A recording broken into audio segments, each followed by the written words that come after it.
Bonsoir, merci à vous d'être présents pour cette table ronde. C'est un format un peu inhabituel par rapport aux conférences que certains ont l'habitude de suivre, des conférences du comité qui ont lieu donc le vendredi à 12h30 et que vous pourrez suivre jusqu'au 7 juillet.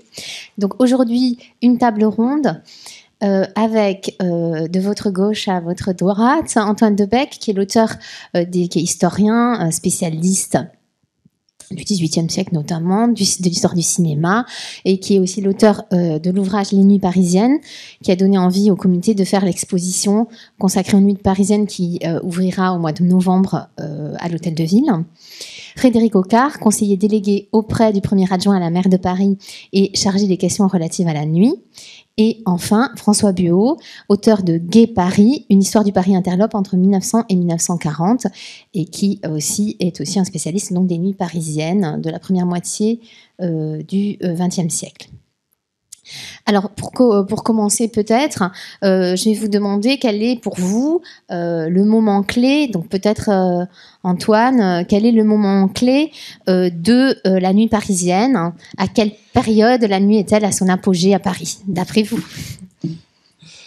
C'est une question assez difficile parce que il y a évidemment des moments. C'est ça qui est intéressant dans l'histoire des nuits parisiennes, c'est des moments très contrastés, avec en même temps des tendances de fond qu'on retrouve comme ça sur plusieurs décennies, plusieurs siècles même. Alors s'il fallait choisir, disons, un moment d'apogée, je pense que le Paris 1900, c'est ce Paris de la nuit que je caractérise dans ce livre comme la nuit absolue. Je pense que c'est le moment où, en tout cas, le plus de Parisiens et d'habitants du monde, puisque Paris est déjà au centre du monde pour la nuit, pour sa nuit. C'est le moment où, en même temps, s'amusent le plus de gens, sans doute. Donc voilà, c'est peut-être ça qu'on peut retenir comme critère de l'apogée de la nuit. Après, il y a des moments qui me semblent clés. Alors, je dirais que ce qui est intéressant, c'est peut-être le moment où s'invente ce qu'on pourrait appeler la nuit moderne, c'est-à-dire entre la fin du XVIIIe siècle et le début du XIXe siècle. Je reviendrai peut-être un peu sur ce moment-là, mais c'est vrai que là, tout d'un coup, il y a une sorte de passage comme ça qui va déterminer la place de Paris comme capitale de la nuit. Ce passage de ce qu'on pourrait appeler la nuit du roi à la nuit, à une sorte de privatisation de la nuit, la nuit à la fois des entrepreneurs de la nuit et la nuit des noctambules, qui se met en place, mettons, à la fin du XVIIIe siècle, autour du Palais Royal, par exemple. C'est sûrement un des moments clés de l'histoire de la nuit.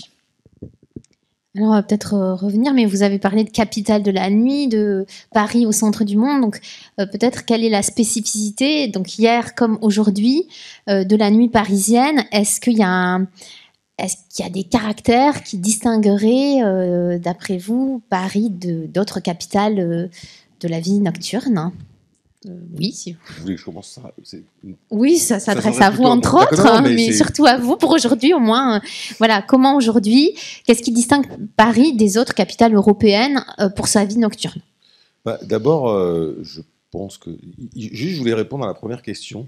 Enfin, pas répondre à la première question, mais ou faire un codicile par rapport à la première question, et qui est très présent dans le livre d'Antoine Debec, c'est que la nuit parisienne, évidemment, elle a des périodes différentes sur les 250 dernières années, si on prend, mais elle est aussi beaucoup reflet de son récit. Moi, c'est beaucoup ça qui m'intéresse par rapport à son histoire. C'est que, je prends les exemples plutôt récents. On a, par exemple, si on prend sur les 30 ou 40 dernières années, des récits sur la nuit parisienne qui seraient les récits d'une nuit parisienne très fastueuse, par exemple, dans les années 70, 80, avec le Palace, les Bains, avec un certain nombre de lieux comme ça, mais qui sont en vérité, qui est une nuit extrêmement rétrécie quant au nombre de gens que ça touche. Avec une impression souvent qu'on a dans les récits où il y aurait eu un âge d'or qui aurait disparu aujourd'hui. Et alors aujourd'hui, on a autre chose parce qu'on a une nuit qui est une nuit entre guillemets beaucoup plus massive, c'est-à-dire qui touche beaucoup plus de gens, beaucoup plus de lieux, beaucoup plus d'endroits, mais qui manque, à mon sens, de récits. C'est-à-dire qu'il manque de personnes pour raconter cette histoire-là. Pas la raconter au sens des historiens. Dans 20, dans 30 ans, dans 40 ans, il y aura certainement des thèses d'histoire là-dessus. Mais qu'ils la racontent au quotidien, des chroniqueurs, des journalistes, choses comme ça. Ce qu'on avait plus à d'autres périodes. Donc voilà, c'était juste ça. Et puis sinon, pour votre question, et pour être bref, la nuit parisienne, à mon sens, elle se caractérise par 3 choses. D'abord, c'est une nuit, aujourd'hui, qui est une nuit extrêmement variée, diverse, pas territorialisé au sens... Il y a beaucoup d'endroits pour sortir. Vous prenez les autres capitales européennes ou les autres grandes villes, vous avez un endroit de sortie. À Paris, vous avez beaucoup d'endroits de sortie qui se multiplient. Vous avez les Champs-Élysées à côté ici, c'est pas la même chose que Bastille, c'est pas la même chose que Pigalle, que Montparnasse, que les quais de Seine, que... Voilà, vous avez des ambiances, des choses qui sont des choses différentes. Elle n'est pas territorialisée. Il y a des quartiers historiques qui sont des quartiers de sortie. Les Champs-Élysées en sont, le Marais en est, mais qui s'est vraiment diffusé dans toute la ville de ce point de vue-là. La deuxième chose, c'est que du coup, c'est quelque chose qui implique une cohabitation importante dans l'espace. C'est une des questions qu'on a beaucoup en ce moment, c'est-à-dire la cohabitation dans l'espace public pas simplement public, mais enfin dans l'espace parisien de la nuit. Et puis la troisième chose, c'est que elle est du coup assez... elle est variée, elle est diverse. Je la trouve, moi, assez inventive. Ça dépend des périodes. On est plutôt dans une période où elle est assez inventive par rapport à ce qu'elle est. Justement parce qu'elle n'est pas formatée. Voilà. Moi, si je caractérisais la nuit parisienne, ça c'est là. Et évidemment, derrière, ça veut dire que, mais peut-être qu'on va en reparler, elle est depuis quelques temps, quelques années, en plein renouveau et en plein dynamisme. Ce qui peut aussi créer des questions de problèmes de cohabitation qu'il faut régler pour la mairie. Hein. Mais voilà, si je disais rapidement ça pour parler de la nuit parisienne. Peut-être vous voulez ajouter quelque chose. Oui, je vais être plus tranché qu'Antoine. Oui, la nuit parisienne a une histoire très longue, mais je pense qu'il y a quand même un âge d'or. Cet âge d'or, je le situe entre 1900 et 1940. J'ai cherché d'ailleurs pourquoi effectivement Paris est le phare de la nuit, pourquoi on vient du monde entier pour s'amuser dans cette ville. Je pense qu'il y a des raisons, en fait, des raisons qui sont très simples. La France de l'époque est un pays très tolérant. C'est-à-dire que pour qu'il y ait la fête, pour qu'il y ait la nuit, on y reviendra, il faut qu'il y ait la liberté la plus totale. C'est-à-dire que voilà, si on commence à mettre des règles, des interdictions, des ceci, des cela, on va gâcher la fête et on va gâcher le plaisir. Donc, il se trouve que la France de la Troisième République, c'est un paradoxe parce que la France est dirigée par des vieux messieurs qui sont plutôt des bourgeois à la morale assez étriquée, faut bien le dire. Mais curieusement, ces mêmes bourgeois étriqués ont finalement mis en place des lois extrêmement tolérantes. À savoir, par exemple, deux, trois exemples. Hein. L'homosexualité, par exemple, n'est pas un délit. Les sanctions, il y en a très peu. Il y a le détournement de mineurs et le travestissement, qui est une vieille interdiction en France, qui date de l'Ancien Régime, qui n'a pas été abolie par la République. Mis à part ça, la ville est dans un état de semi-liberté avec une tolérance totale, ce qui fait que la fête est partout et elle éclate dans tous les quartiers. C'est ça qui est aussi amusant durant cette période, c'est que il n'y a pas de quartier vraiment réservé à la fête. Il y a des quartiers phares, bien entendu, mais si on aurait du mal d'ailleurs à comptabiliser le nombre de bars, de boîtes, de cafés-concerts, de lupanards, de bordels, etc. C'est une ville assez étonnante de ce point de vue. Il y a une deuxième raison, je pense, c'est le mélange, le brassage social. Le brassage social, Paris est encore une ville très populaire. Les classes sociales se mélangent et ce Paris populaire tient à sa liberté. C'est sans doute aussi l'une des raisons pour lesquelles les bourgeois sont extrêmement vigilants par rapport à ça. Faut pas oublier que le souvenir de la Commune de Paris, c'est-à-dire cette révolution et ce massacre, est encore très présent dans les mémoires. Donc la population parisienne est une population qui est en état de, on va dire, de semi-rébellion, et surtout et ceci dans tous les quartiers. Donc il y a un brassage social, les bourgeois se mélangent aux prolétaires, les voyous avec aux gens honnêtes, etc. Il y a un brassage sexuel aussi qui est assez extraordinaire, c'est-à-dire qu'on s'aperçoit que finalement, dans cette espèce de ville en trompe-l'œil, où on rentre dans un bar et puis à un moment donné on s'aperçoit que le bar se transforme en dancing, puis on s'aperçoit finalement que si on rencontre quelqu'un qui vous plaît, le patron il vous ouvre une chambre et finalement le dancing se transforme en bordel. Enfin bref, j'ai 50 000 histoires comme ça. Donc on a effectivement une ville qui est assez, comment dirais-je, on va d'un endroit à un autre, mais c'est dans une liberté évidemment totale. Voilà. Donc effectivement entre 1900 et 1940, la liberté étant ce qu'elle est, ça va changer en 1940. On aura peut-être l'occasion d'y revenir parce que bon, mettons à part la parenthèse de l'occupation, qui est évidemment, mais 1945, la libération, c'est une autre France qui apparaît.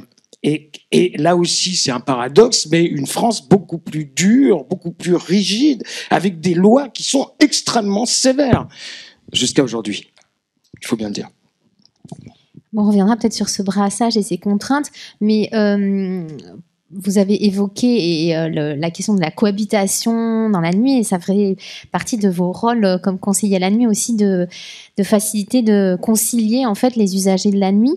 Donc c'est une question qui s'adresse à tous, mais est-ce que ces petites tensions parfois entre les usagers de la nuit sont nouvelles ou existaient déjà même dans cette période d'apogée ou de formidable tolérance, et aujourd'hui en fait comment concrètement vous mettez en œuvre cette coexistence?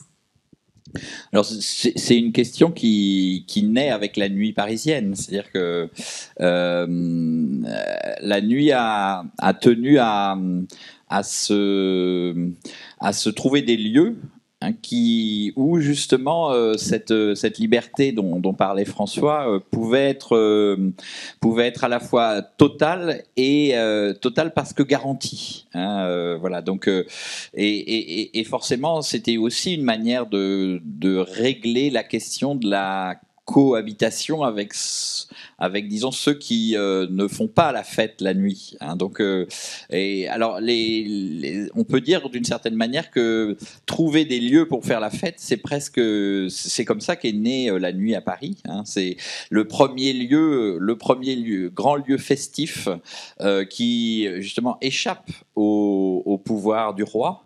C'est le Palais Royal. Le Palais Royal, dans les années 1780, est un lieu qui échappe au pouvoir royal parce que la police du roi n'a pas le droit d'y aller. Et c'est ça qui va déterminer cette liberté, et c'est ça qui va déterminer évidemment cet espace comme un espace où tout est permis, y compris donc les grands ingrédients de la nuit parisienne, c'est-à-dire la rencontre entre le divertissement. Donc c'est là où il y aura par exemple le musée de cire, des lieux où danser, le jeu.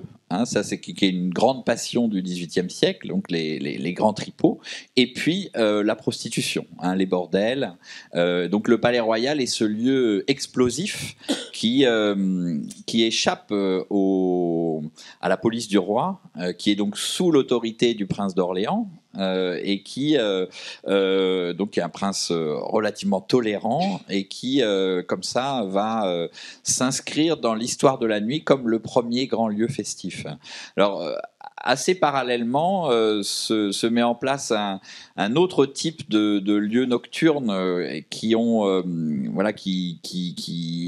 sont fondés sur une forme de clôture, c'est-à-dire que on rentre dans le lieu, on paye son droit d'entrée pour être justement en liberté dans la nuit.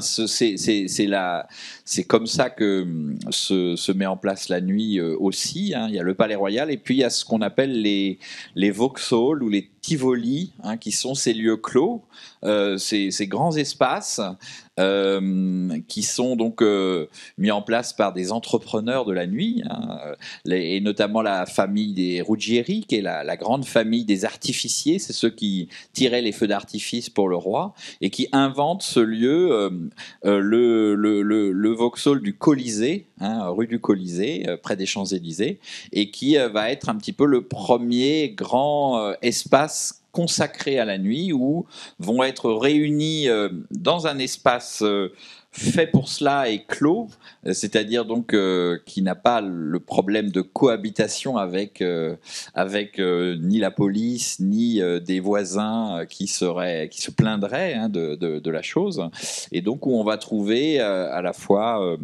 une sorte de jardin d'agrément. La nuit est conçue d'abord comme cela, comme un lieu où on se promène, où on peut se promener la nuit, où on peut se rencontrer tranquillement, mais aussi donc un lieu de danse, un lieu de concert, un lieu de représentation avec une scène, et puis un lieu de consommation de toutes les boissons possibles. Donc voilà, il y a un espace comme ça qui se met en place, et la nuit parisienne va sans cesse créer ce type d'espace. C'est-à-dire, ce sont des espaces où la liberté est garantie, parce que justement il y a une sorte de clôture par rapport à l'extérieur, et tous les lieux de la nuit, par exemple ceux qu'on voit défiler sur ces images, hein, que ce soit la closerie des Lilas, le Moulin Rouge, y compris aussi voilà ces espaces que sont les caves, par exemple, après 45, tous ces lieux sont fondés, quelle que soit leur taille et quelle que soit leur activité, sur une forme de clôture qui les préserve et qui du coup en fait un espace de liberté. Donc ça, c'est quelque chose qui est disons, la multiplication de ces lieux-là, hein, c'est une des garanties en quelque sorte de la nuit parisienne. Peut-être je suis assez d'accord avec ce que vous avez dit, c'est que pour qu'il puisse y avoir une vie nocturne, la nuit doit rester un espace de liberté. Alors, quand je dis ça, on ne peut pas faire tout, n'importe quoi. Étant élu à la ville de Paris, je ne veux pas vous dire le contraire, mais ça doit être un espace de liberté. Si ça n'est pas un espace de liberté, un espace y compris dans lequel les rencontres se font, les distinctions sociales se gomment, la nuit n'existe pas. Enfin, ou alors c'est un temps qui est un temps aseptisé, formaté. Or, moi, je considère que la nuit est un temps social à part, différent, qui ne doit pas être au même temps que la journée. C'est-à-dire que c'est pas un temps où ça peut être un temps où on va faire de consommation, mais c'est pas le temps où on va aller faire ses courses, choses comme ça. Si on veut qu'il y ait quelque chose qui existe du point de vue de la nuit, c'est aussi quand même cet enjeu-là. Après, tout ce qui concerne la cohabitation entre quelque chose qui, à mon avis, a toujours existé, qui a pu prendre des formes qui étaient des formes différentes en fonction des périodes. On n'est pas aujourd'hui dans des questions qui sont des espaces clos, parce que la nuit, elle a envahi les rues. Mais de la même manière que le piéton a envahi les rues, de la même manière qu'il y a de plus en plus de choses qui se passent dans l'espace public en journée, et évidemment qui se passent dans l'espace public la nuit. Et ce qui me semble aussi important de ce point de vue-là, c'est aussi une des rôles d'une municipalité, que d'offrir des endroits qui sont ouverts et le jour et la nuit. Regardez ce qui s'est passé place de la République, par exemple.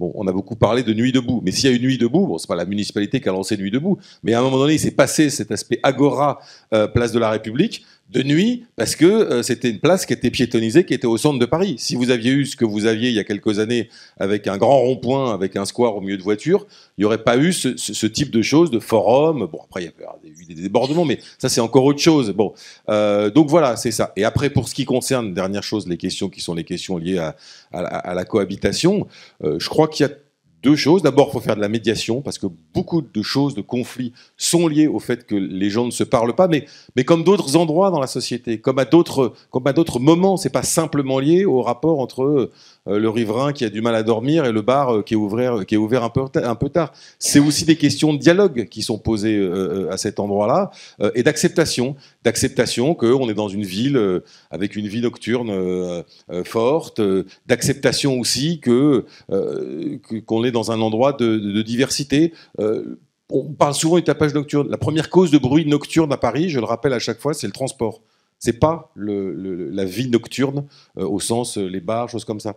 C'est le transport, les voitures, le métro qui fonctionne quand même jusqu'à 1h du matin, enfin pas assez tard pour le week-end, mais ça, les transports, le train, c'est ça la première source nuisance de bruit. Je dis pas qu'il n'y a pas des fois des bars qui font du bruit, mais il faut ramener les choses aussi à ça. C'est aussi une acceptation de tout ce qui peut se passer. Je ne vais pas vous détailler l'ensemble de ce que fait la mairie de ce point de vue-là, mais c'est un peu ça, à mon avis, l'idée, parce que si cette cohabitation ne s'installe pas, on a une nuit qui va s'atrophier, et je pense que la nuit et la manière dont la nuit fonctionne, c'est aussi à l'image de ce qui se passe le jour.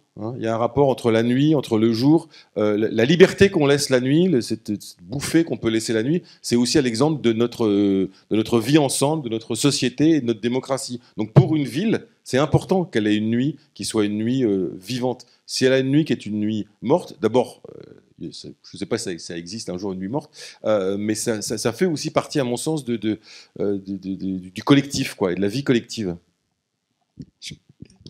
Oui, deux ou trois petites remarques sur l'espace dévolu à la nuit.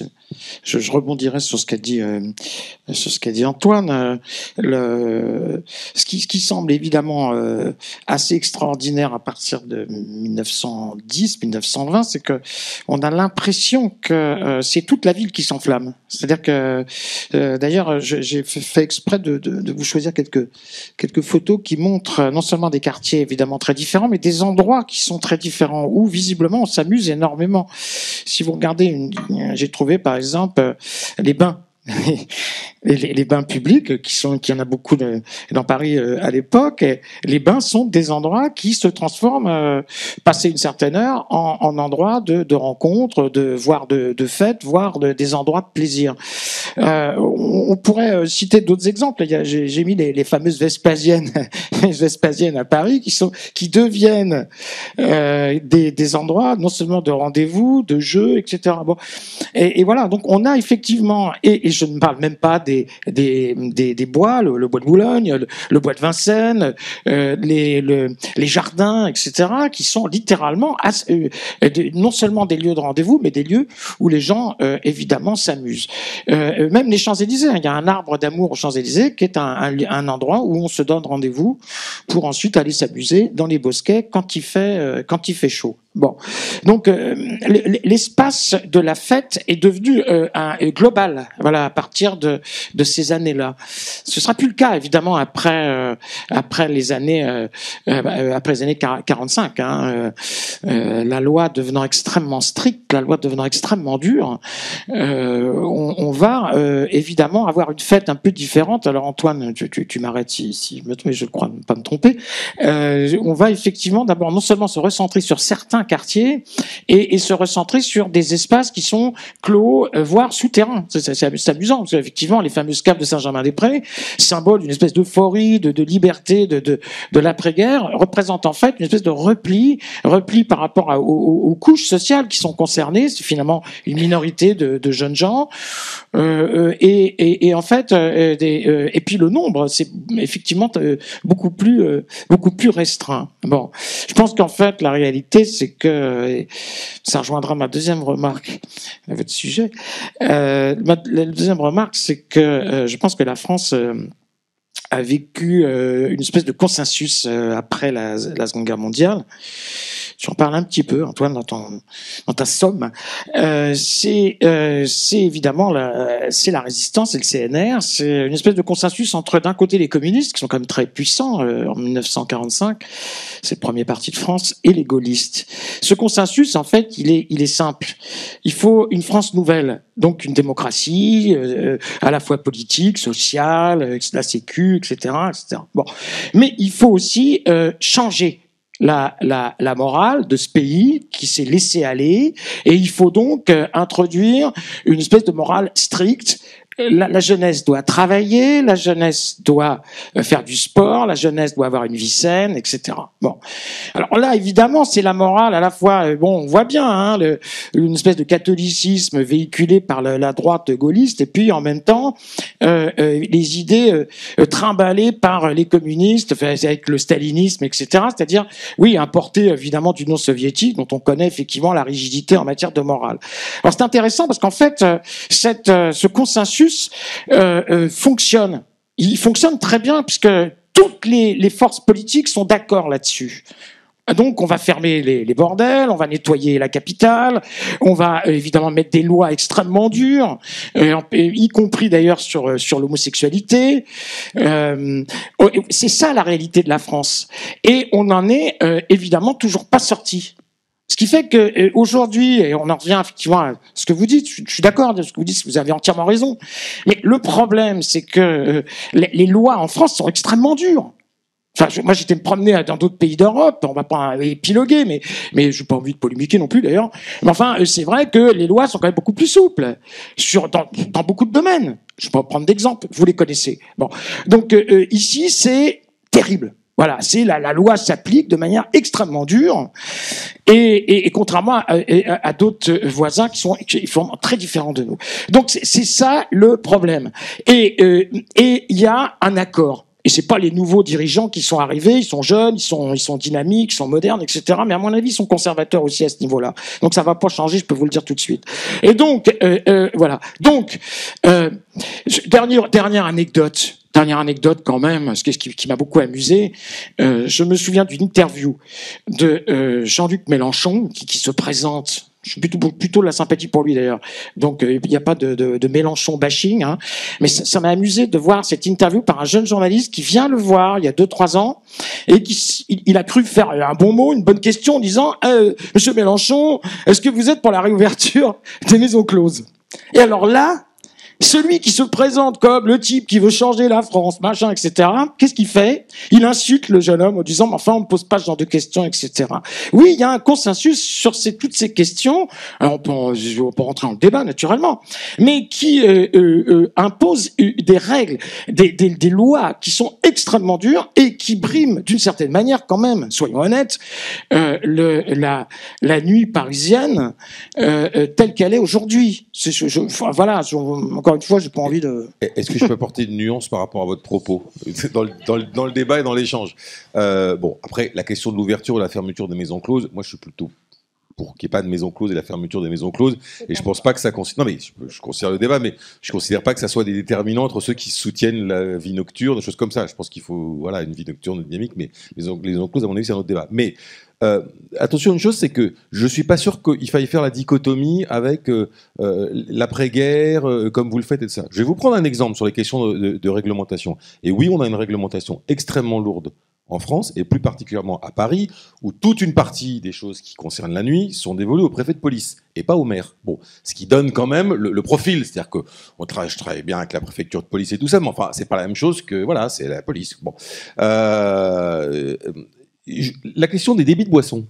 La réglementation sur les débits de boissons, elle date pas de l'immédiate après-guerre. La réglementation sur les débits de boissons date de la fin du 19e siècle. C'est-à-dire le moment où l'alcool est délivré en grande masse par les débits de boissons. Et on donne aux débits de boissons, il y en a quand même plusieurs milliers à Paris encore aujourd'hui, l'objectif de réguler la consommation d'alcool. Et donc vous avez encore aujourd'hui, par exemple sur la question des débits de boissons, une loi qui est totalement tournée sur le débit de boisson. Et par exemple, si vous allez vous alcooliser dans un bar et que vous sortez ivre-mort, que vous faites 2 kilomètres à pied et qu'il vous arrive quelque chose parce que vous êtes ivre-mort, la responsabilité de ce qui va se passer revient au débit de boisson qui vous a, parce que vous êtes saoulé dans le débit de boisson. Bon, aujourd'hui, 90% de l'alcool aujourd'hui consommé dans ce pays l'est parce que c'est vendu en supermarché. Je dis ça parce que pour vous montrer qu'en 1 siècle et demi, la question de la consommation de l'alcool, qui avant était effectivement quasiment exclusivement les débits de boissons, est aujourd'hui exclusivement du domaine du commerce. Pourquoi est-ce que j'apporte cette nuance-là? Parce que je ne crois pas qu'il y ait un moment où il y ait ça. Je veux dire, bon, c'est-à-dire qu'il soit au milieu du 20e siècle. On est ça. Par contre, effectivement, on est plutôt, mais c'est plutôt entre guillemets un mal français, c'est-à-dire qu'on juxtapose les règlements, on les empile. Bon, et ça, effectivement, on a un sujet sur cette question-là, sur le fait qu'il y a une réglementation qui est une réglementation forte là-dessus. Ça n'empêche pas quand même depuis un certain nombre d'années, je le dis, que les choses se développent parce que on est à la fois un pays dans lequel on a ce phénomène-là, mais en même temps de l'autre côté toute une société civile d'une certaine manière, qui est extrêmement vivace, extrêmement dynamique, et qui passe à l'intérieur des interstices, et qui fait en sorte que, malgré tout ça, c'est l'exemple que je donnais on ouvre la place de la République à la piétonisation, qu'est-ce qui se passe? Boum, à un moment donné, il y a des gens qui organisent Nuit debout. Bon, vous ouvrez les berges de Seine, qu'est-ce qui se passe? Vous dites, bon, il y aura juste les berges de Seine d'ouvertes. 3 ans après, vous avez la multiplication d'activités nocturnes de tous ordres, licite comme illicite, mais de tous ordres, sur les berges de Seine, parce qu'on a ouvert les berges de Seine. On n'a pas organisé particulièrement des choses sur les berges de Seine, par exemple, pour ce qui concerne la mer. On a juste dit, les berges de Seine sont ouvertes, il n'y a plus de voitures, et puis vous allez pouvoir y aller. Donc ce que je veux dire, c'est qu'il y a quand même ça qui existe. Je ne dis pas qu'il peut y avoir ça, mais voilà. Donc je voulais nuancer le propos là-dessus. Après, il y a d'autres villes, effectivement, si on prend l'exemple de Berlin, dans lequel les choses sont complètement différentes, mais qui sont liées aussi à l'histoire. Pourquoi il y a une tolérance beaucoup plus importante à Berlin concernant tout ce qui concerne la nuit, toutes les choses festives en direction des jeunes?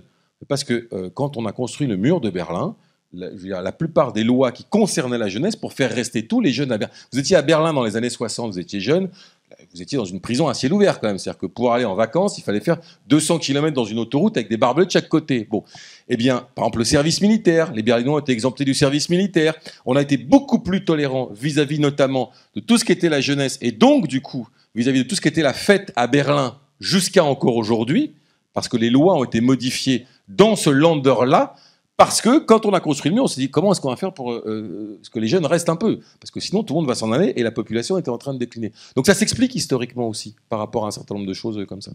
Antoine. Oui, moi je trouve le débat intéressant et je voulais peut-être repartir de ce que disait François sur ce moment qui me semble quand même un moment de bascule de la nuit parisienne, c'est-à-dire l'immédiate après-guerre, ne serait-ce que effectivement par la loi qui interdit les bordels, qui est quand même la maison close, le bordel étant quand même l'un des éléments centraux de la culture de la nuit à Paris. C'est quand même autour du bordel et autour de la prostitution que la nuit parisienne s'est développée. Donc forcément, il y a quelque chose qui change dans la nuit. Mais plus largement, je pense que François a raison, c'est-à-dire qu'il y a eu une sorte de morale, nouvelle qui fonctionne pendant un certain temps. Et avec des concessions, c'est-à-dire que effectivement, après la Seconde Guerre mondiale, la France, Paris, pour prendre l'exemple de Paris, s'amuse moins qu'avant. Ça, c'est beaucoup moins massif, mais on peut s'amuser dans des lieux précis et certaines catégories de la population précise. Et donc, c'est à partir de ce moment-là que se développent effectivement des lieux très clos comme les caves et puis ensuite comme les discothèques. Hein, les discothèques sont vraiment lancées par ce moment de l'après-guerre. Hein. C'est vraiment une construction, une invention parisienne de la nuit parisienne, la discothèque, et une catégorie de population, c'est-à-dire la jeunesse. Hein. Les jeunes peuvent s'amuser, alors que ce qui était caractéristique de la nuit parisienne avant la première et la Seconde Guerre mondiale, c'était qu'il y avait un amusement qui était massif et qui touchait, comme François l'a dit d'ailleurs, une forme de diversité de population et de multiplication des lieux et de multiplication des lieux en quelque sorte de frottement, de coexistence entre un Paris festif clos et un Paris festif ouvert sur la rue avec notamment les cafés, tout ça, les boulevards. Enfin, il y avait des lieux comme ça qui permettaient ce brassage et donc il y a quelque chose qui s'arrête de cet amusement-là, hein, de ce Paris festif-là dans l'après-guerre. D'où aussi le développement de ces lieux très particuliers, hein, que sont les lieux où la jeunesse va s'amuser. hein, donc les caves, la discothèque et un Paris festif qui va se centrer sur la jeunesse et une jeunesse qui revendique du coup beaucoup plus fortement comme une de ses identités, comme une de ses cultures, hein, la culture de la nuit. Et c'est vrai que on trouve à partir, disons, du milieu des années 50, hein, quand se développe le mouvement des discothèques, quand se développent aussi les revendications de la jeunesse, avec d'un côté la nouvelle vague, de l'autre la culture yéyé, par exemple. Hein, il y a à ce moment-là une sorte de revendication très forte de l'identité du jeune.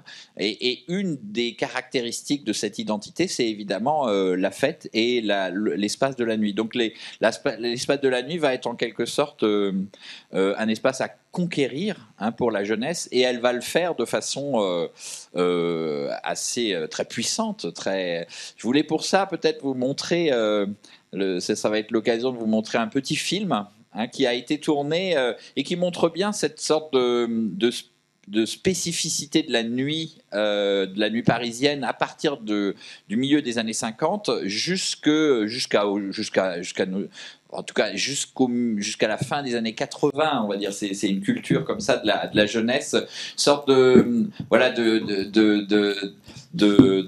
mise en place d'une culture spécifique de la jeunesse autour d'une revendication de la nuit comme un espace d'alternance, de rébellion absolue. C'est-à-dire que c'est vraiment un espace de la jeunesse contre les vieux, contre la morale des vieux, et qui passe par toute une série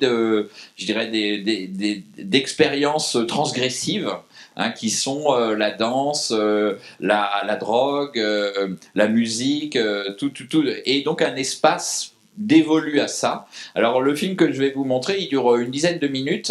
Ça se passe au Bus Palladium, donc qui est une de ces boîtes de nuit célèbres. Alors qui a une caractéristique spécifique pour une boîte de nuit, c'est-à-dire qu'il y a des concerts. La boîte de nuit, la discothèque s'est inventée sur l'idée que justement, on passait des disques, et c'était quelque chose d'économique, hein. On n'invitait plus des groupes, mais à partir fin des années 50, début des années 60, il y a un retour des groupes de rock ou des groupes de musiciens sur les scènes des boîtes de nuit, des discothèques. Donc on est au Bus Palladium en 1967, au début de l'année 1967, et c'est Pascal Aubier qui enregistre, voilà, l'ambiance au Bus Palladium. C'est un petit film qui s'appelle Tenebrae Factae Sunt, et qui dit bien cette sorte de revendication des ténèbres, hein, des ténèbres par la jeunesse. Donc juste un mot peut-être, ce qui me frappe toujours en revoyant ces images, c'est combien la culture festive devient une revendication esthétique. Enfin, il y a vraiment une forme, hein, que ce soit la musique, que ce soit les mouvements d'appareil, une sorte de forme comme ça, on va dire, une sorte de dandysme comme ça absolu, hein, et qui est propre à un petit groupe. C'est un petit groupe très transgressif, on est fin 66, début 67. On a vraiment l'impression qu'ils ont presque un look de post 68, hein. Ils sont avec des cheveux longs comme ça. C'est pas du tout D'ailleurs, ils se mettent en scène comme opposés au yéyé, à la culture salut les copains, tout ça, beaucoup plus sage. Eux, ils sont vraiment dans une expérience un peu extrême de la nuit.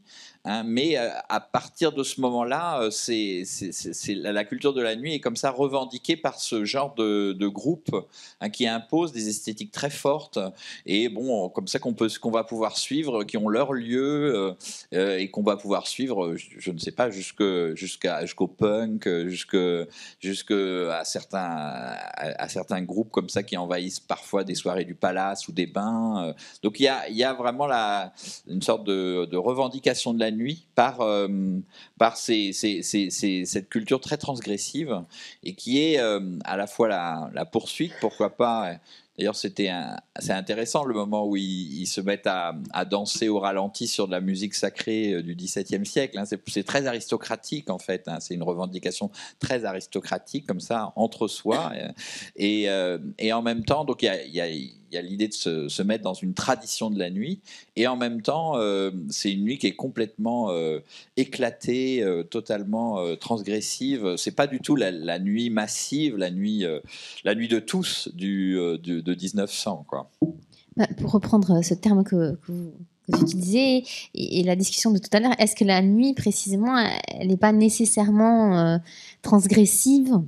Et est-ce que c'est pas cette oscillation permanente entre une nuit contrôlée par le pouvoir, voire une nuit mise en scène par le pouvoir, et une forme de transgression, que ce soit une transgression politique, une transgression esthétique au fil du temps, et en même temps cette oscillation, elle varie aussi entre espace privé et espace public. Donc je ne sais pas si je reprends bien le fil, mais Antoine, vous avez montré qu'il y avait une privatisation de la nuit en fait au 19e siècle, et puis cette nuit s'élargit jusqu'aux années 40, et ensuite elle se replierait dans des espaces clos pour redécouvrir aujourd'hui l'espace public. Donc je sais pas trop, voilà, est-ce qu'il n'y a pas cette forme d'oscillation entre transgression et autorité, et entre espace privé, clos, fermé, et espace public? Oui, non, juste une remarque quand même sur le film. Ces jeunes gens, on est en 67, hein, si mes souvenirs sont exacts, à Paris. On se croirait presque à la factory d'Andy Warhol à New York. En fait, tous ces jeunes gens de cette génération se ressemblent.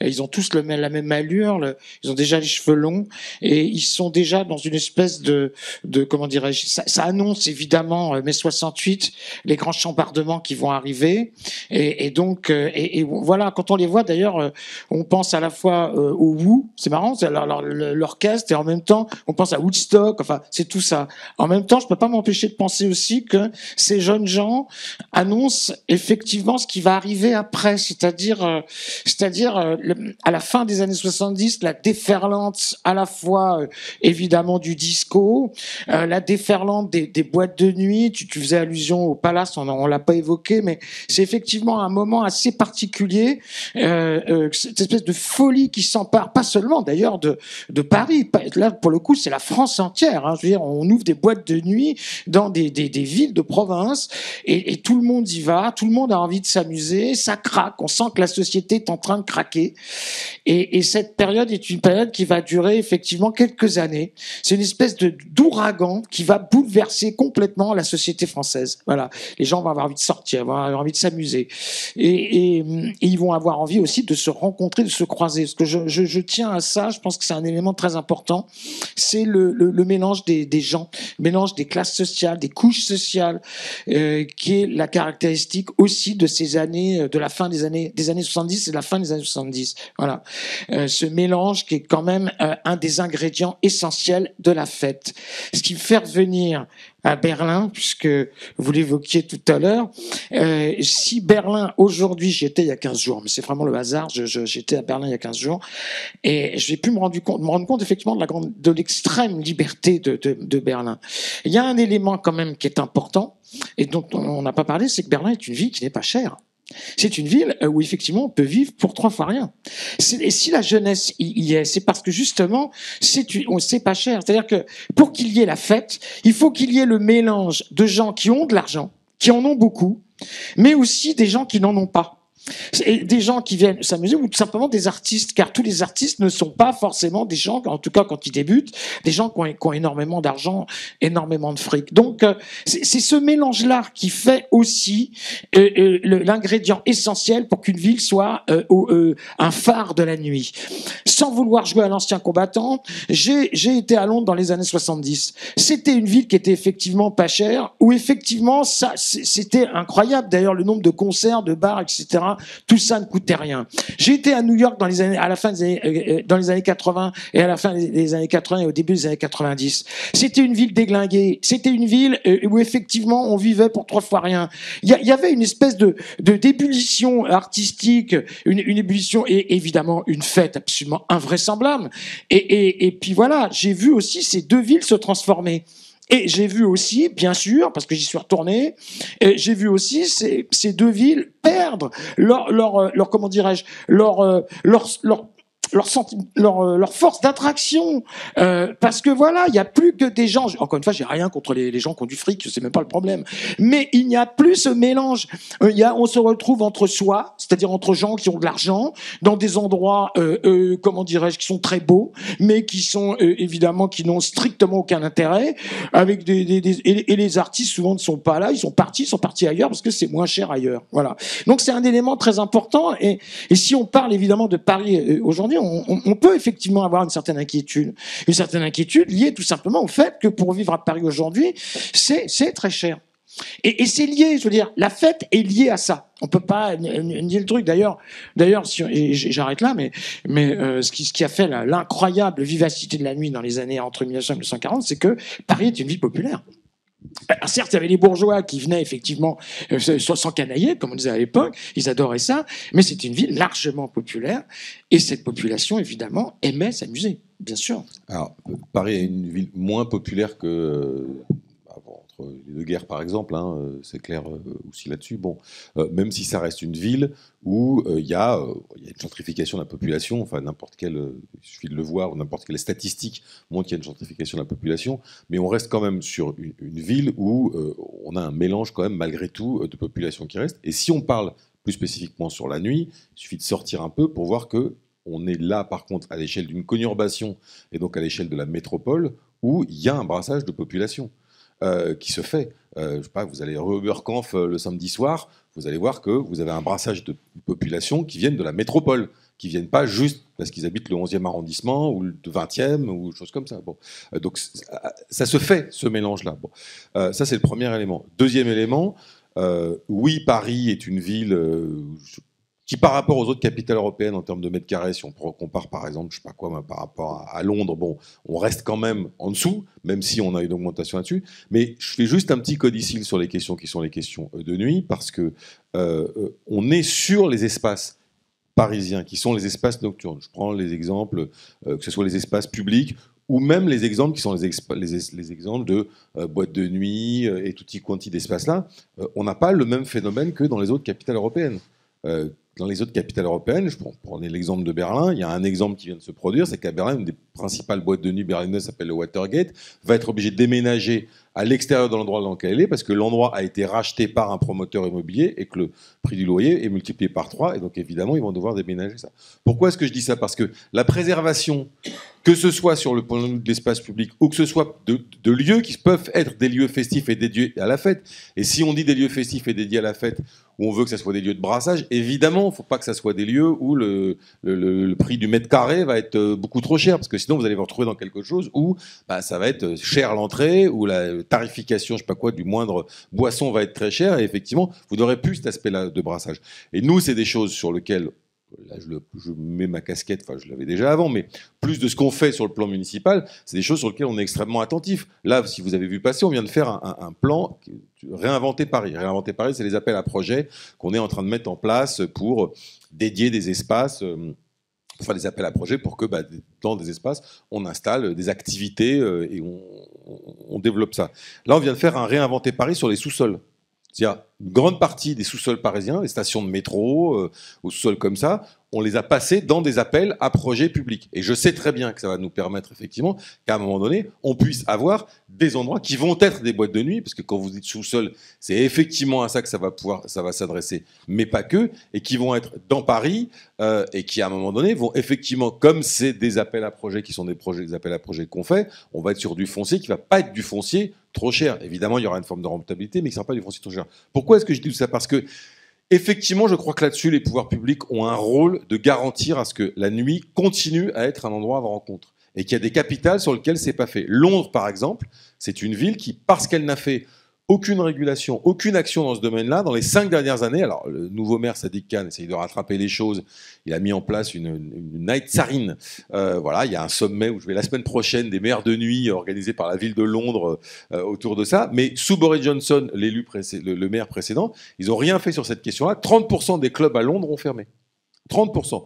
Pour des raisons, je sais pas quoi, de tapage nocturne, de hausse du foncier, de trafic, de je ne sais trop quoi. En tout cas, il y a 30%. Donc la puissance publique a effectivement à faire ça. Et c'est à la fois, pour répondre, pour aller un peu sur votre question, à la fois on doit faire ça, et en même temps, il faut laisser une forme d'incontrôle dans la nuit. Parce que si on est là à tout règlement, on va pas faire des boîtes de nuit municipales, par exemple. Bon, c'est pas le bon. Donc il faut laisser cette forme de liberté, cette forme d'espace, cette forme d'interstice qu'il peut y avoir. On est quand même un pays où on a puisqu'on parle un peu de l'histoire, mais enfin, quand on a aboli les privilèges, on l'a fait de nuit. Quand on a fait, je sais pas quoi, moi, la nuit des barricades, on parlait de 68. Tout ça, c'est non, mais on a des nuits quand même qui sont des nuits, voilà, politiques, qui sont des nuits de liberté totale, absolue. Voilà, c'est quand même ça la nuit en France ou à Paris. Enfin, je veux dire que ça aussi symbolise ça. On n'est plus dans le domaine de la fête, mais on est dans le domaine de l'explosion sociale et politique. Donc, il faut laisser ces moments qui sont ces moments interstitiels et qui permettent ça. Et du point de vue de la puissance publique, oui, il y a quelque chose à faire. Et après, dernière chose sur Paris, non, je ne pense pas qu'on soit comme les autres capitales européennes sur la nuit, qui ont des vraies difficultés, qui rencontrent des vraies difficultés. Berlin commence à rencontrer des vraies difficultés sur le plan du foncier, sur ce plan-là. Londres, je viens d'en parler. Barcelone, si vous regardez là-dessus, a eu une vraie question, puisqu'il y avait une nuit non contrôlée avec énormément de touristes qui venaient d'un peu toute l'Europe et tout. Et la municipalité de Barcelone qui vient de passer, il y a 1 an, il y a eu des élections, avec une très forte demande de la part des habitants sur le thème, il faut arrêter tout ça. Et ils ont baissé drastiquement, peut-être de manière, je ne suis pas élu à Barcelone et je ne vais pas donner de leçons, mais enfin, tout le monde dit que maintenant, l'attractivité nocturne de Barcelone a foncièrement baissé parce que la mairie a dit, stop, on arrête, parce que ça a été trop loin de ce point de vue-là. Voilà. Donc il y a une responsabilité là-dessus, et qui fait que peut-être en fonction de l'histoire, en fonction des moments, on peut avoir des retours des balanciers, des allées et venues, des choses comme ça et tout. Mais voilà, ce qui permet aussi quand même qu'il y ait quelque chose qui continue à se passer à cet endroit et que ça reste, je le redis, ça c'est une vraie responsabilité. Moi, en tant qu'élu, c'est vraiment quelque chose que j'ai toujours en tête. La nuit a quelque chose à dire par rapport au jour. C'est pas simplement un moment qu'on cache sous le tapis en disant bon. Maintenant, on va s'amuser. Les gens sérieux vont aller se coucher, et puis les jeunes qui dansent un peu n'importe comment, comme on a vu sur les images, vont s'amuser. C'est autre chose. C'est un temps social qui est un temps social qui appartient à tout le monde. Bien, alors j'aurais d'autres questions, mais justement, voilà, je ne vais pas contrôler toute la soirée, donc on va laisser de la place à la transgression de la salle. Donc, si vous avez des questions, c'est le moment. Bonsoir. Est-ce qu'on peut parler de nuit au début du 19e siècle? Comment ça passe? Oui, on peut faire quelques comme ça retours historiques sur la nuit au début du 19e siècle. C'est toujours difficile de caractériser comme ça de façon un peu rapide ce qu'est la nuit à un moment, mais en tout cas c'est une nuit qui est qui disons évidemment succède à un moment qui a été le moment de la Révolution, et qui a été un moment qui a été très ambivalent par rapport à la nuit. C'est-à-dire, voilà, la Révolution a préféré, on va dire, faire la fête ou les fêtes le jour. Ce sont des fêtes diurnes, essentiellement, les grandes fêtes révolutionnaires. Et la nuit a été un espace qui échappait en partie au pouvoir politique et qui a été un espace de transgression assez fort, notamment sous le Directoire, avec énormément de bals qui ont en quelque sorte permis à la soupape de s'ouvrir après le moment de la terreur. Donc voilà, la nuit révolutionnaire a été très particulière. Et donc le 19e siècle, le début du 19e siècle, succède à la Révolution au sens où cette nuit hérite d'un certain nombre de choses de la Révolution et notamment du Palais Royal, comme lieu, le grand lieu de la nuit, c'est toujours le Palais Royal, mais aussi est en train d'inventer une nouvelle nuit, et c'est ce moment où la nuit est en train de sortir là dans la rue, hein, sur les boulevards, et notamment sur le boulevard, qui est une construction qui prend toute son ampleur au début du 19e siècle. Et donc, tout d'un coup, voilà, la nuit va être porté par le boulevard, donc ce qui veut dire par exemple l'éclairage nocturne, voilà, c'est le grand moment comme ça des balles, hein, des balles et aussi tous les cafés, tous les théâtres se concentrent sur cet espace qu'est le boulevard et qui devient un petit peu le symbole de forme de nouvelle modernité, aussi bien une modernité sociale, politique. C'est le grand lieu où il faut être vu, ou un grand lieu de brassage. Donc voilà, la nuit va investir le boulevard. C'est un petit peu comme ça qu'elle se caractérise, disons au début du 19e siècle. Il y a ce passage du lieu clos du Palais Royal vers une sorte de sortie sur le boulevard. Comme ça. Une autre question. Une toute petite remarque pour compléter ce que dit Antoine. Sur le 19e siècle, on n'en a pas parlé, mais c'est l'importance des écrivains, les grands écrivains du 19e siècle font écho à cette effervescence, à cette fête incroyable qu'est Paris. Pour prendre juste deux exemples qui me sont chers, je vous conseille de relire les livres de Jean Lorrain, qui est à la fois poète, journaliste, écrivain, mondain, arbitre des élégances. Il aime aussi les voyous et les endroits malfamés. Bon, il nous raconte tout ça dans ses livres. Il le fait tellement bien. C'est un véritable voyage à travers ce Paris où se mélangent à la fois des gens très riches, effectivement, des gens très pauvres, des gens très cultivés, des gens qui viennent de rien. C'est vraiment extraordinaire. Deuxième exemple, évidemment Colette, parce que l'envers du musical, elle a débuté danseuse, hein, elle a débuté danseuse entre, je crois, 1900 et 1906, chose comme ça. Elle a fait toutes les grandes scènes de Paris. Elle a raconté le côté un peu, comment dire, terrible, tragique de ce qu'est aussi la nuit, qu'on n'a pas évoqué, parce qu'il n'y a pas seulement les paillettes, la joie, l'amusement et autres choses de genre, mais il y a aussi le côté terrifiant de ce qu'est la nuit. Et elle le raconte merveilleusement bien, ces danseuses fatiguées, ces gens qui travaillent très dur d'ailleurs pour amuser les autres. Elle est géniale, c'est génial. Enfin voilà. D'ailleurs, on l'a vu défiler tout à l'heure, l'envers du musical, ce petit livre de Colette. Voilà. Et on pourra en citer plein d'autres, bien sûr. Une autre question. Attendez le micro, s'il vous plaît. Oui, vous avez dit vers 1780, le Palais Royal est le seul endroit qui échappe au pouvoir royal, si j'ai bien compris. Et vous dites qu'il est finalement simplement sous la tutelle du prince d'Orléans. Pourquoi? Comment? Qu'est-ce qui explique pourquoi cette incongruité c'est pas une incongruité, c'est une propriété, on va dire. Le Palais Royal était la propriété, était comme le nom l'indique, un palais royal, c'est-à-dire de la famille princière des Orléans. Et en 1784, pour être précis, je crois, donc le prince d'Orléans décide comme on dit, de lotir cet endroit et donc de le mettre à la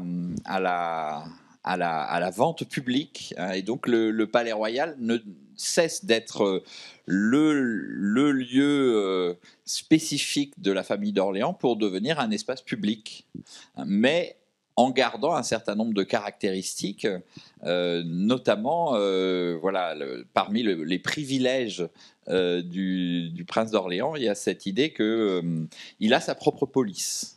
Donc la police royale ne peut a priori pas mettre les pieds au Palais Royal. Il y a une police intérieure, hein, qui est celle du prince d'Orléans. Évidemment, un certain nombre d'exceptions, notamment dans la chasse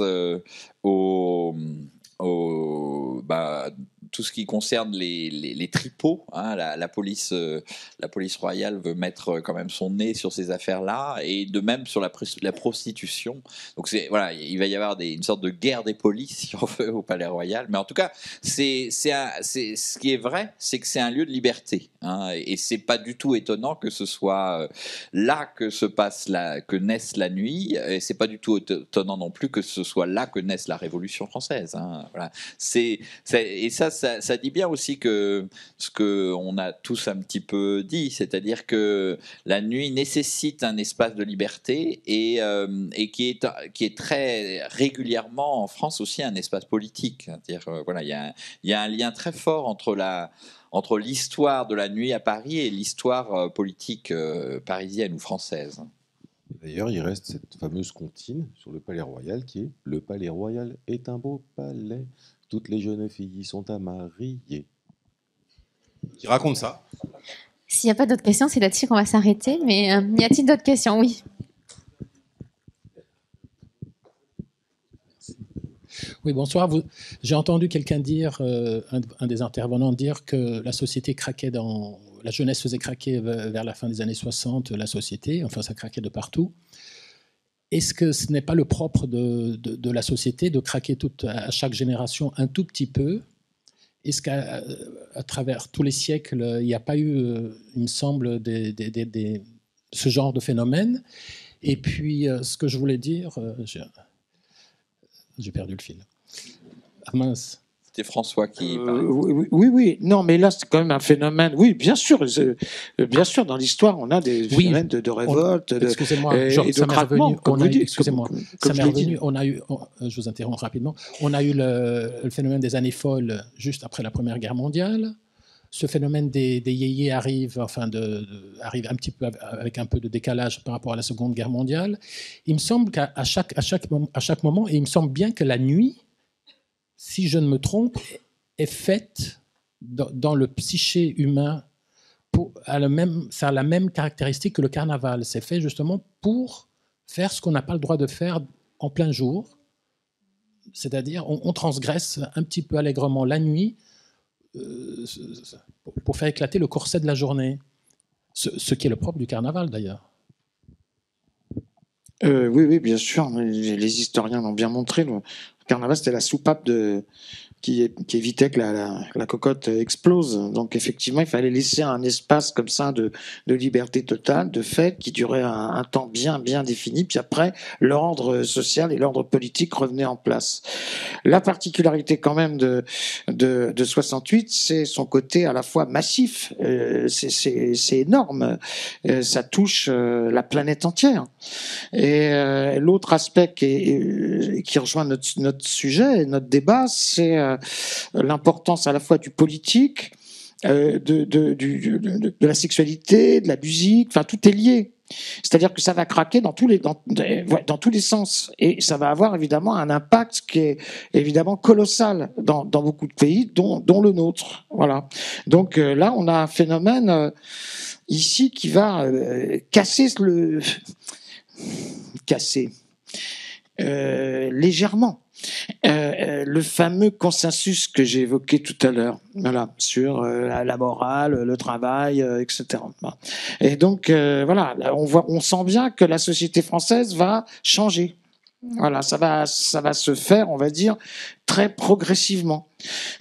Et donc, mais il reste évidemment beaucoup de blocages. Voilà, c'est massif quand même 68. C'est massif. Alors c'est vrai, quand on voit les images tout à l'heure, on se dit oh là là, ça touche encore très peu de jeunes gens. On en parlait tout à l'heure avant de voir le film.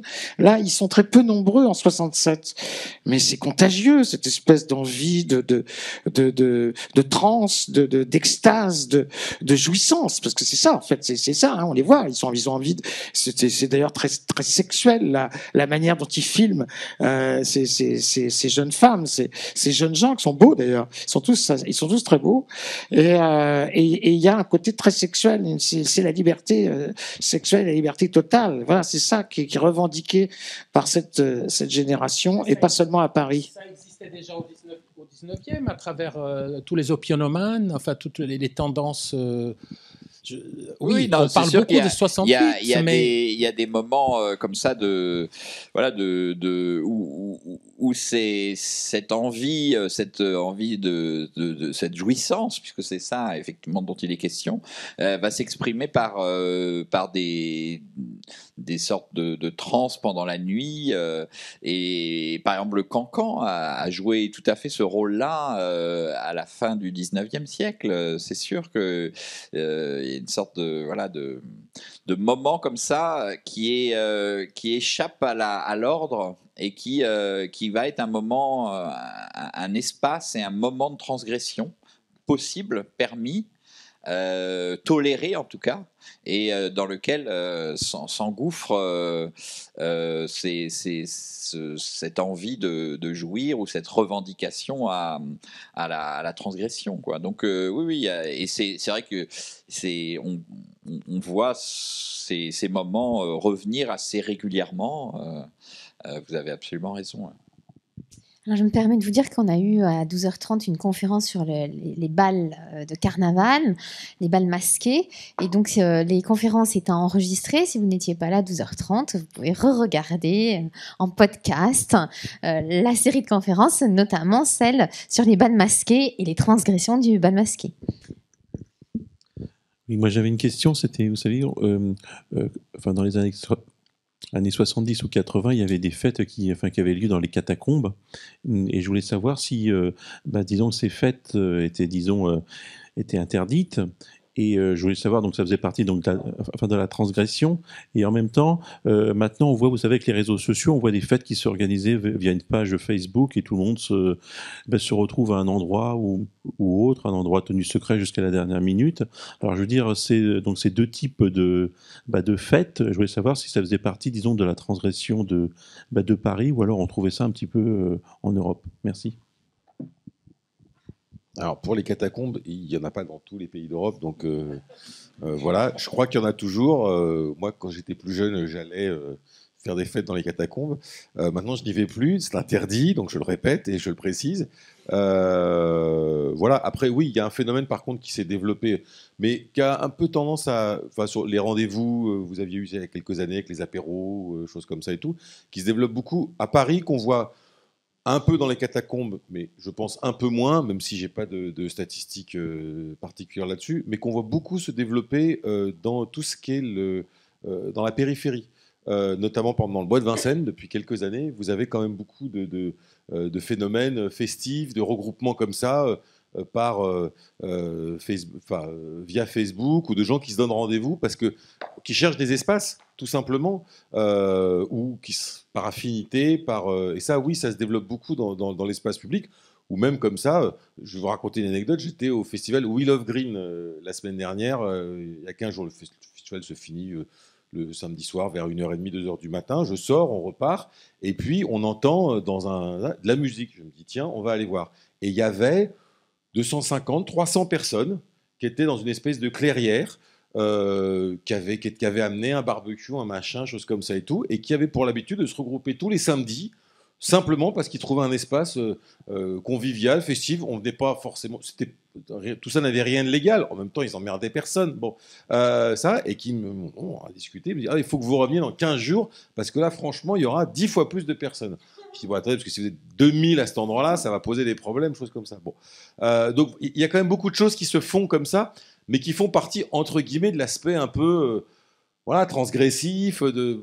Moi, j'ai eu une discussion, par exemple, avec les organisateurs de soirées dans le bois de Vincennes. Bon. Qui sont venus voir en me disant, on aimerait bien, ça rejoint la discussion de tout à l'heure sur la réglementation, avoir une discussion avec vous, avec la mairie, pour regarder de quelle manière est-ce qu'on peut avoir des autorisations, des choses comme ça. Je dis, si vous venez nous voir pour nous demander des autorisations, on va regarder votre dossier, mais je vous dis juste que le cahier des charges vous allez avoir, il va être un peu épais.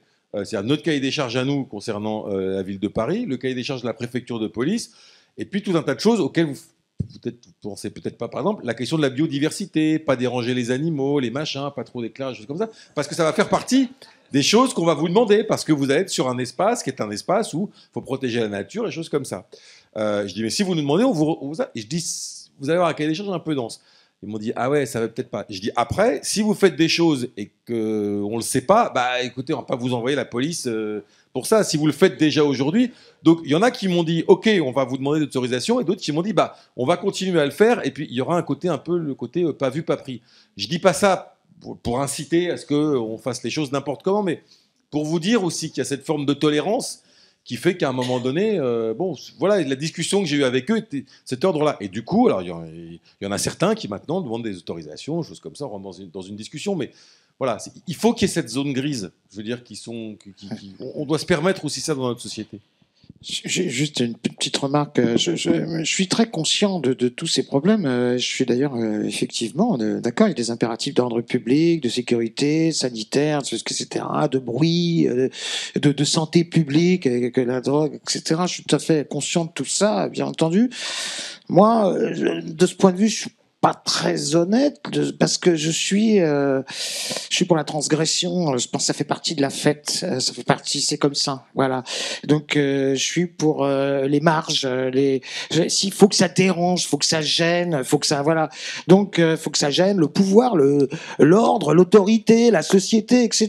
D'ailleurs, le principe même de faire la fête, c'est pas comment dirais-je, ça va pas par rapport au fonctionnement même de la société. C'est le travail, c'est se lever de bonne heure, c'est être voilà. Il y a le jour et la nuit. Le jour, tu es obligé de subir des contraintes, des obligations, des ordres, des lois, des machins, et tu as un espace, c'est-à-dire, on l'évoquait tout à l'heure, de liberté, c'est la nuit où la contrainte, à la fois sociale, policière, est moins forte. Parce que c'est comme ça a toujours été comme ça, c'est moins fort. Donc voilà, et pour que la fête puisse avoir lieu, il faut que les contraintes, il y en ait le moins possible. Voilà, vraiment je vois ça comme ça. Et donc tout ce qui perturbe le fonctionnement général de la société est pour moi extrêmement. Je suis libertaire quoi en fait de ce point de vue. Ouais, je suis libertaire donc quoi.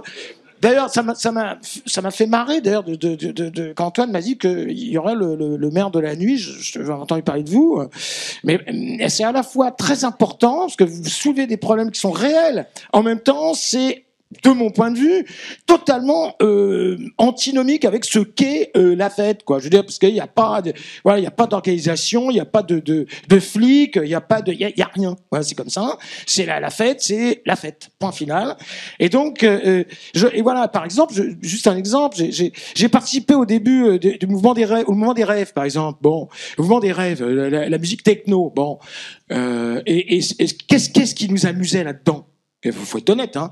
C'était jouer au chat et à la souris avec les flics, parce que c'est toujours la même histoire. Je veux dire, vous parliez de génération, de yéyé, de 68, etc. C'est toujours, effectivement, là, je suis d'accord avec vous, c'est toujours la même chanson, quoi. En fait, c'est-à-dire, c'est des gens qui, à un moment donné, narguent l'autorité. C'est-à-dire le flic, voilà, celui qui va te donner des ordres, celui qui va te dire non, tu fais trop de bruit, non, tais-toi, t'as pas le droit de fumer, t'as pas le droit de faire ceci, t'as pas le droit de faire cela. Mais c'est tout le temps comme ça, je veux dire. Et à un moment donné, on se bat pour avoir un espace d'autonomie, de liberté, quoi. Voilà. Donc, et les rêves, c'était marrant parce qu'effectivement, c'était des endroits où on prenait d'assaut un bois, un champ, je sais pas, une propriété, et hop, on rentrait, on installait la musique, et voilà.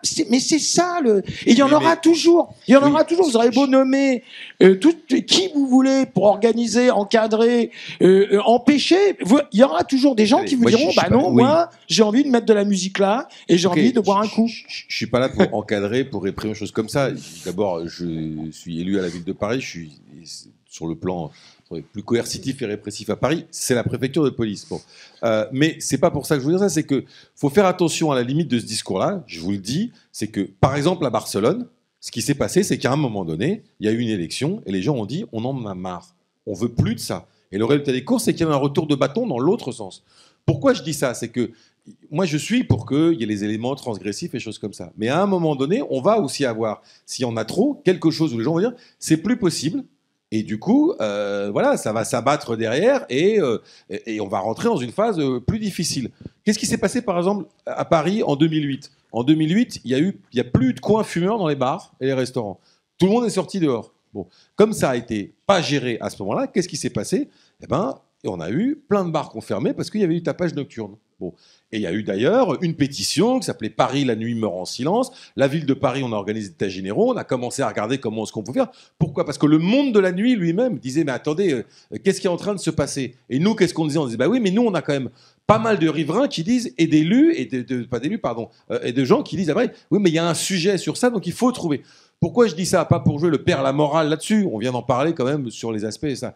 Mais dire que ce que le politique il doit faire, c'est organiser la cohabitation entre les gens, y compris gérer des intérêts qui peuvent être des intérêts contradictoires, avec des gens qui vont dire, moi, j'aime bien aller faire la fête, par contre, quand je rentre chez moi, je voudrais qu'il n'y ait pas trop de bruit en bas de chez moi. Oui, mais il y a 1 heure, gars, qu'est-ce que tu étais en train de faire dans le quartier d'à côté ? Bon, parce qu'on a aussi un côté comme ça chez les Parisiens, l'aspect not in my backyard. Hein, vous voyez, bon. Donc, c'est toutes ces questions-là. Et je dis juste, et je le dis souvent à tout le milieu nocturne et festif, attention, il faut aussi, non pas qu'on impose des règles, mais qu'on accepte ces règles de vivre ensemble, parce qu'à un moment donné, ça peut être le pot de fer contre le pot de terre. Et il y a des exemples, on en a pris dans d'autres pays, où le pot de fer l'a emporté contre le pot de terre. Et le résultat derrière des courses, c'est que le milieu de la nuit, il en a pâti. Quoi, voilà. Donc moi, je ne suis pas pour organiser la nuit, ça ne peut pas s'organiser. Il ne faut pas que ça s'organise. C'est comme les débats qu'on a sur l'art et la culture. Il n'y a pas d'art officiel. Hein, bon. Par contre, il faut qu'il y ait des règles de cohabitation, sinon le milieu nocturne en pâtit. Voilà. De toute façon, on est obligé de s'arrêter là.